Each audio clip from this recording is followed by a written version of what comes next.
Welcome to Module 3 of the Time to Shine program. I'm really excited to have you here for this module.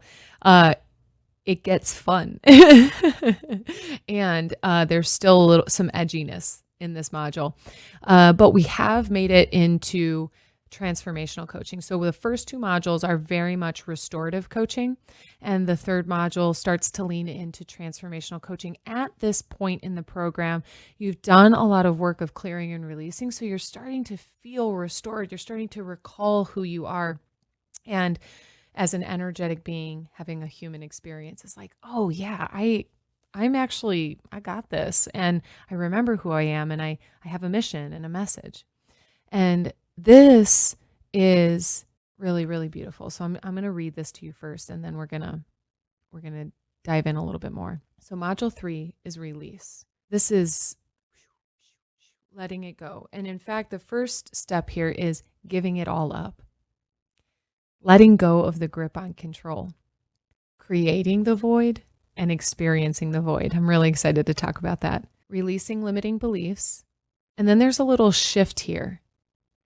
Generating freedom, becoming detached, letting go of expectations, and stepping into curiosity.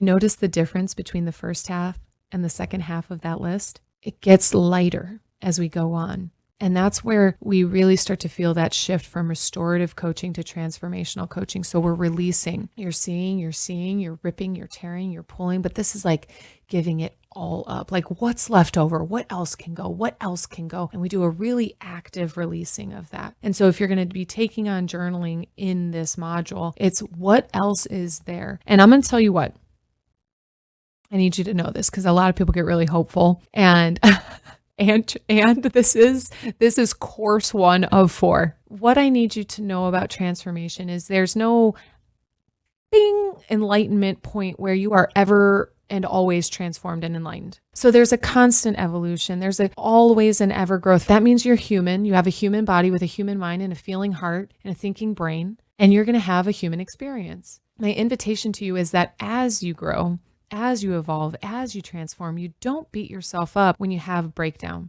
You will always have breakdowns. Life has breakdowns. It's okay. It's part of it. What represents transformation is that you're staying empowered for longer instead of having a dip, staying down for days and weeks and months and years. It's, whoop, okay, reset, staying empowered for longer durations and more frequently. Meaning you might just have a moment of being down, or a day of being down, or a weekend of being down, and you might stay down on purpose. You might say, this is my time to feel my feelings. This is my time to process some grief. I'm going to stay here. And I love that because we don't have to, this isn't toxic positivity, okay? And toxic positivity is about denying or avoiding that there are dark feelings. This is a perfect place to continue to surface whatever is here right now and release it. So giving it all up.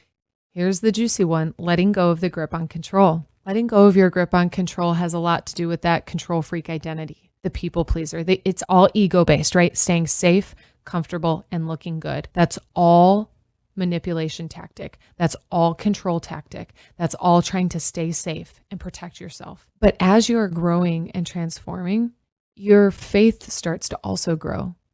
You start to recognize yourself and your capability. I would love to take this opportunity to say that you have everything you need within you to create anything you can dream of. You are a co-creator with the universe, with God, with spirit, with whatever higher power serves you. And if you don't feel spiritual, I want you to just reference intuition, the love that you have within you. Love is an energetic field. Intuition is an energetic field. It is something non-physical. And so if you don't feel spiritual, that's fine.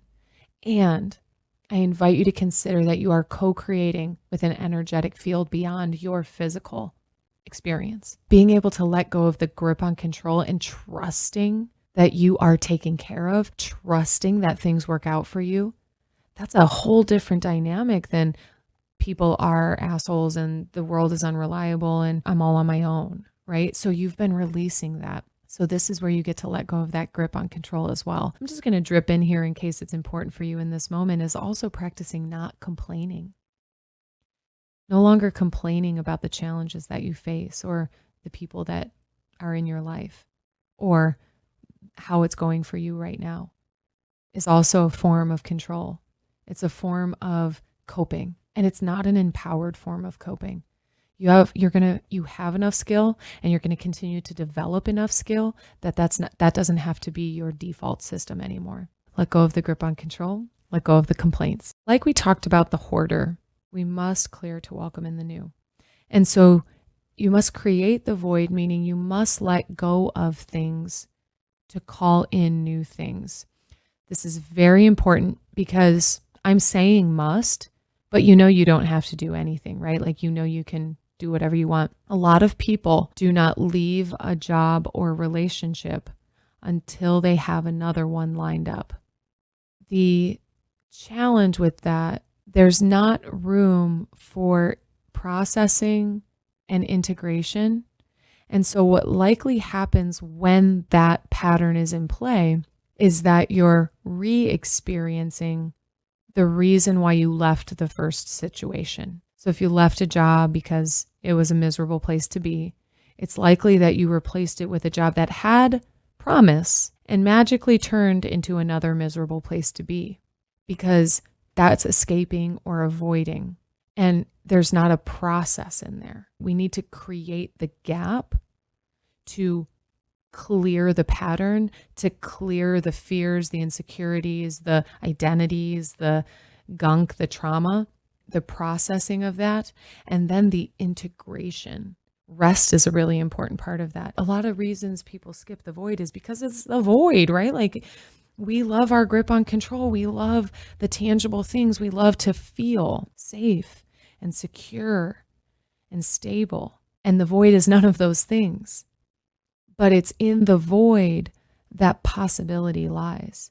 Because we're unwilling to feel the void, we don't have access to expansion, to possibility, to being surprised and delighted by the universe. Because we are controlling by immediately bridging the gap.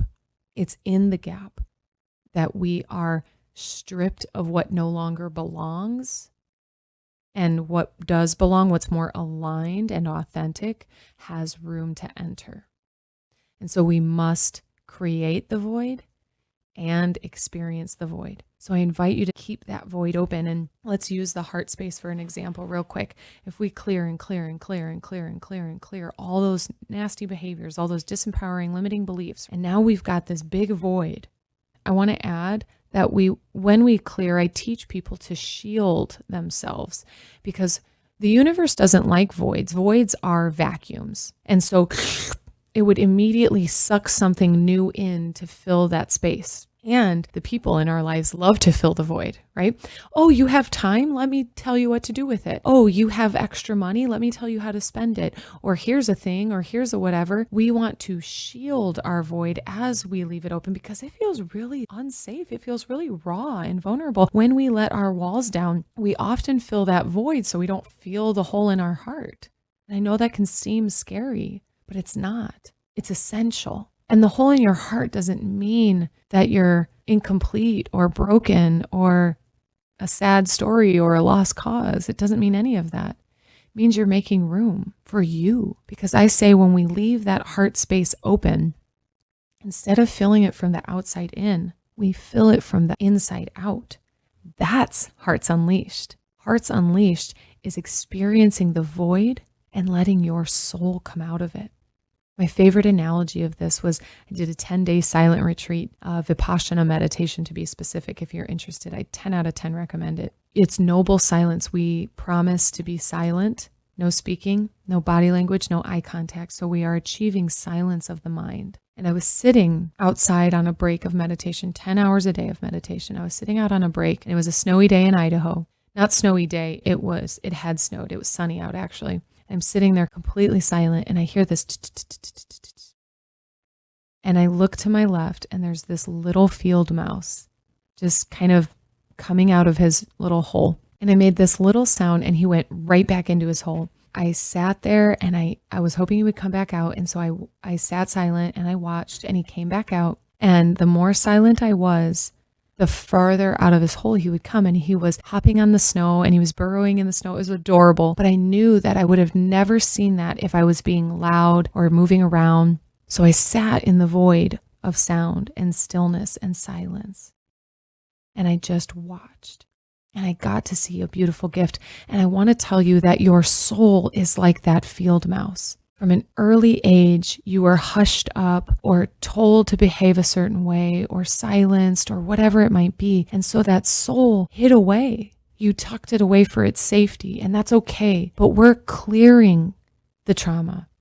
We're clearing the damage that's been done. We're clearing the conditioning so that the soul knows that it is safe to come back out and play. The heart knows it's safe to be unleashed and live out loud and share your gift and even get paid to be you, make a living being you, be loved in the best relationship ever being you. And so we're going to let that heart out. And that's what this work is. And so now we start to move into generating freedom, becoming detached from outcomes, from expectations, letting go of expectations. Because when we do these things, we really are living unleashed and stepping into curiosity, dancing in the beauty of life, exploring. When we feel safe in ourselves, we don't need to create safe situations and circumstances. Many of you know me on whether it be a personal level or you follow my life. I am surrendered to spirit. I go where I am led. And oftentimes there's a scariness to that. There's an edginess to that because I step into curiosity. I've let go of my expectations. I have maintained lots of expectations throughout my life, and I've been invited to surrender them every single time. Life always turns out greater than I could have ever planned it myself. And that's the beauty of playing with possibility. That's the beauty of dancing around in the void. Not just existing, not just surviving the void, but truly embracing it. And so I want to thank you for considering Module 3, release. When we release, we can unleash. So thank you for being here. I'll see you in Module 4.